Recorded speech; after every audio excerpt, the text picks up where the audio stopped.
Hello views, welcome to DJMS Tamil channel. Sindhu Bhairavi சீரியலுக்கான upcoming எபிசோடில் சிந்துவை அடித்து விசாரிச்சுக்கிட்டே இருக்காங்க. ஆனால் சிந்து வந்து உறுதியாக இருக்காங்க, தான் சொன்ன பொய்யை வந்து அப்படியே மெயின்டைன் பண்ணணும் அப்படின்னு சொல்லிட்டு.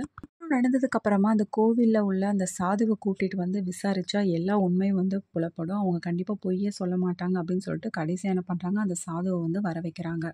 இதை கேட்டதும் சிந்து அதிர்ச்சி அடைறது மட்டும் இல்லாமல் அவங்க வந்து உண்மையை சொல்லிட்டேன்னா கண்டிப்பாக வந்து நம்மளோட நிலைமை மாறிடும். அதுக்கப்புறம் வந்து சிவாவுக்கும் ஸ்னேகாவுக்கும் கல்யாணம் நடக்கும்.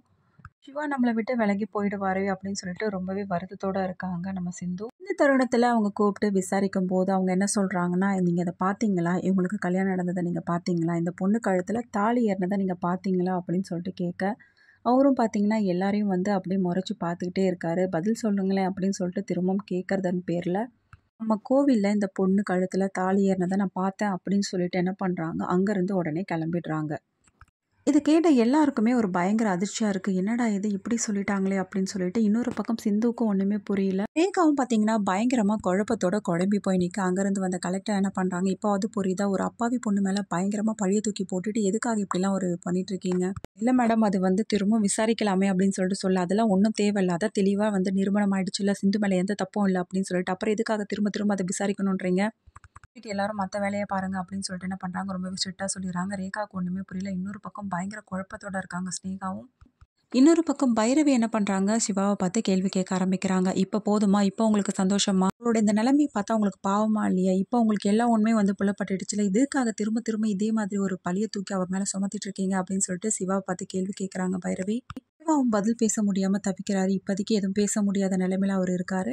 சாது இப்படி ஒரு முடிவை சொல்லிட்டு போனதுனால எல்லாருக்குமே வந்து பயங்கர கோவமாக இருக்குது. சிந்து மேலே அநியாயமாக பழி போட்டுட்டாங்களே அப்படின்னு சொல்லிட்டு என்ன பண்ணுறாங்க, சிந்துவோட அப்பா அம்மாவும் வந்து எல்லாரையும் வந்து கேள்வி கேட்க ஆரம்பிக்கிறாங்க. என் பொண்ணு மேலே அநியாயமாக இப்படி பழி போடுறீங்களே, என் பொண்ணு எவ்வளோ தூரம் சொல்கிறா, ஏன் அவன் மேலே வந்து நம்பாமல் இருக்கீங்க அப்படி இப்படின்னு சொல்லிட்டு கேள்வி கேட்க ஆரம்பிக்கிறாங்க. இது எப்படி நடந்தது, இது சாத்தியமே இல்லையா, அவங்க வந்து பொய்லாம் சொல்ல மாட்டாங்களே அப்படின்னு சொல்லிட்டு என்ன பண்ணுறாங்க, ஒரே வந்து கன்ஃபியூஷனில் இருக்காங்க ஸ்னேகாவும் அவங்க ஃபேமிலியில் உள்ளவங்களும்.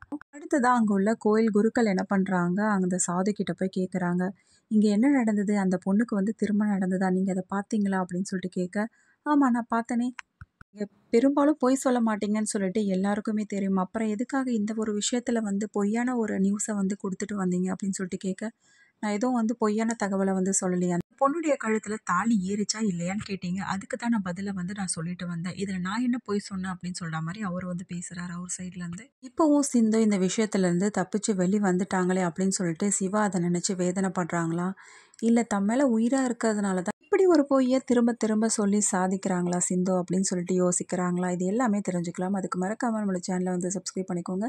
கூடவே இருக்க அந்த பெல் ஐக்கானும் கிளிக் பண்ணிவிடுங்க. அப்போ தான் நான் போட்ட அடுத்த வீடியோஸ் உங்களுக்கு நோட்டிஃபிகேஷனில் வரும். ஓகே வியூஸ், தேங்க்ஸ் ஃபார் வாட்சிங் திஸ் வீடியோ.